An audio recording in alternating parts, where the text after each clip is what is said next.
sidang jamaah yang dimuliakan Allah Subhanahu wa taala.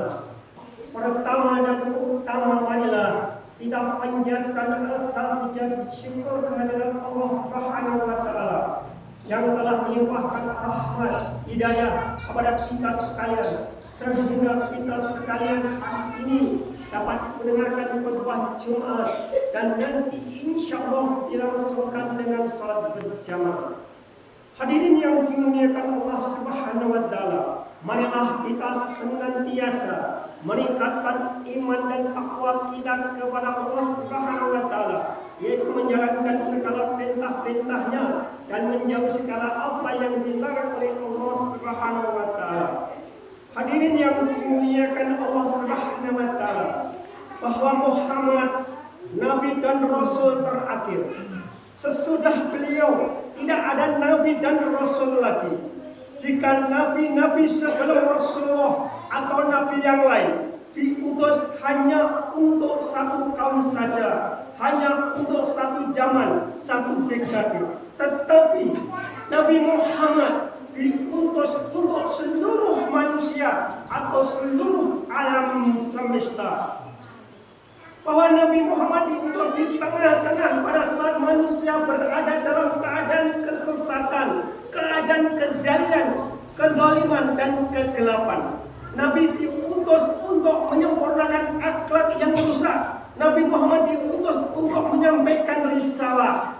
Hadirin yang dimuliakan Allah Subhanahu wa taala, di kota Mekah lahirlah ke dunia dari keluarga yang sangat sederhana seorang bayi yang kelak akan membawa peradaban yang besar bagi peradaban sejarah dunia.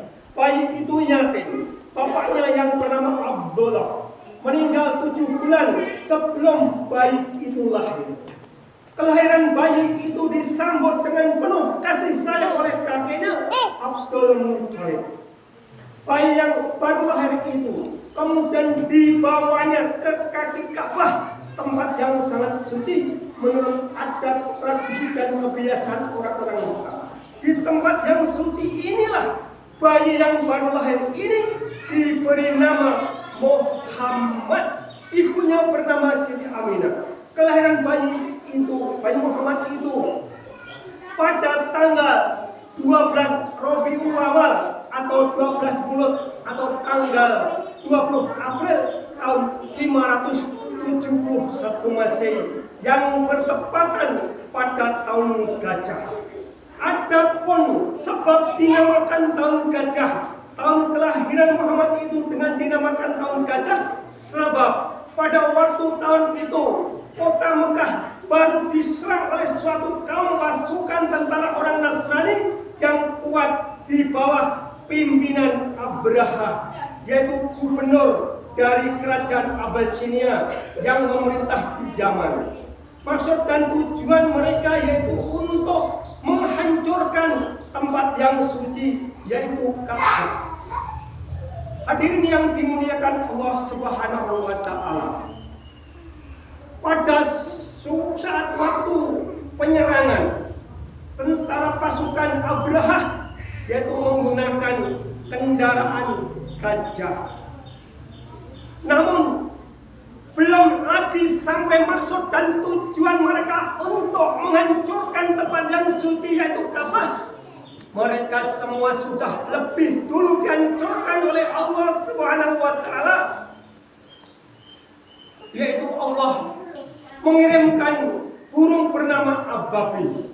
Firman Allah Subhanahu wa taala Quran Al-Fil ayat 1 sampai 5. Alam tara kaifa fa'ala rabbuka bi ashabil bil? Tidakkah engkau perhatikan bagaimana Allah telah bertindak terhadap pasukan bergajah?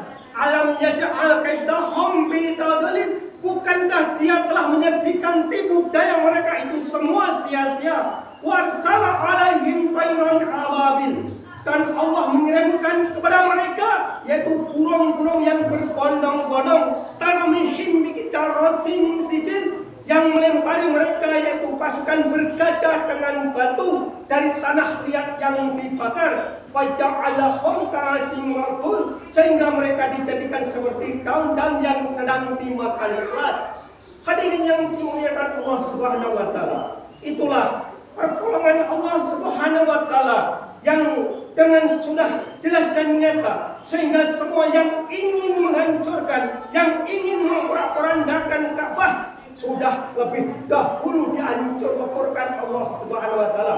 Itulah peristiwa yang dialami oleh kelahiran Nabi Muhammad pada tanggal 12 Rabiul Awal. Hadirin yang dimuliakan Allah Subhanahu wa taala, ketika berumur 12 tahun, Nabi Muhammad mengikuti pamannya yaitu Abu Thalib membawa barang dagangan ke negeri Sam. Namun sebelum sampai di kota Sam, baru sampai di kota Busra, Abu Thalib dan Muhammad bertemulah dengan seorang pendeta Nasrani yang bernama Buhairah, orang yang paling alim. Pendeta itu melihat ada tanda-tanda kenabian pada diri anak di Muhammad. Maka dinasihatilah Abu Thalib agar segera membawa keponakannya itu pulang ke Mekah. Sebab Buhairah sangat khawatir kalau Muhammad nanti ketahuan oleh orang Yahudi, Muhammad ini pasti akan dibunuh oleh orang-orang Yahudi. Akhirnya Abu Thalib dan Muhammad cepat-cepat segera meninggalkan kota Busra, pulang ke Mekah dengan selamat. Kemudian Muhammad kembali aktivitas sebagaimana biasanya pada masa kanak-kanak kerjaannya, yaitu mengembala kambing-kambing. Hadirin yang dimuliakan Allah Subhanahu wa taala, setelah menginjak usia dewasa, Muhammad mulai berusaha sendiri dalam kehidupannya. Karena Muhammad terkenal orang yang sangat jujur, sangat alim dan cerdas, maka ada seorang janda yang sangat-sangat kaya raya bernama Siti Khadijah mempercayai beliau untuk membawa barang dagangannya dijual ke negeri Syam. Setelah dagangannya semua habis, Muhammad pulang ke Mekah dan membawa untung yang sangat banyak. Sesudah Muhammad pulang dari Syam, datanglah lamaran dari pihak Siti Khadijah kepada Muhammad. Lalu beliau menyampaikan maksud dan tujuan kepada pamannya Abu Thalib. Setelah tercapai kata sepakat, pernikahan pun dilangsungkan. Pada waktu itu Muhammad berumur 25 tahun, sedang Siti Khadijah umur 40 tahun.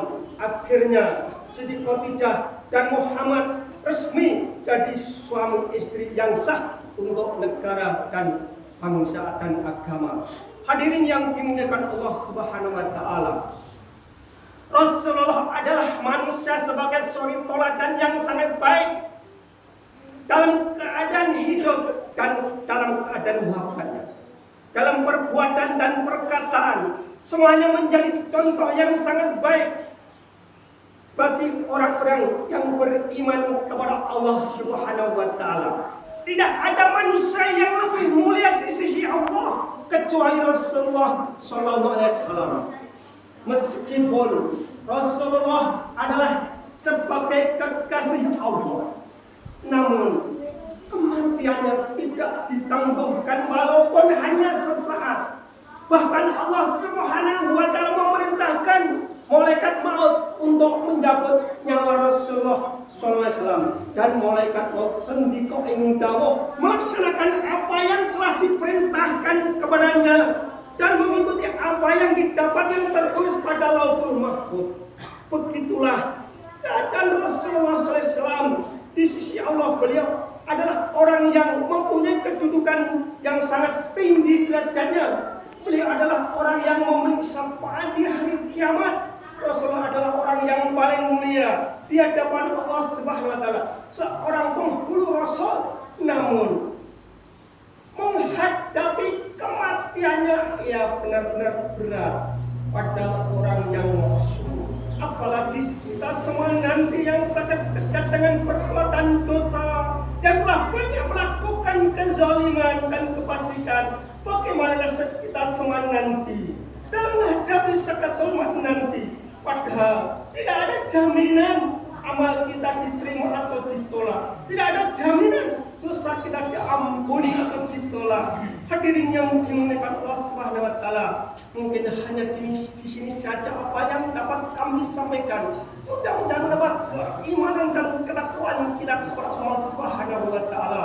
Wa nasrina insana wa fi husnin ila alladziina amanu wa 'amilus shalihati wa tawassaw bil haqqi wa tawassaw bis sabr wa qul bi rahmatika antal khairur rahim.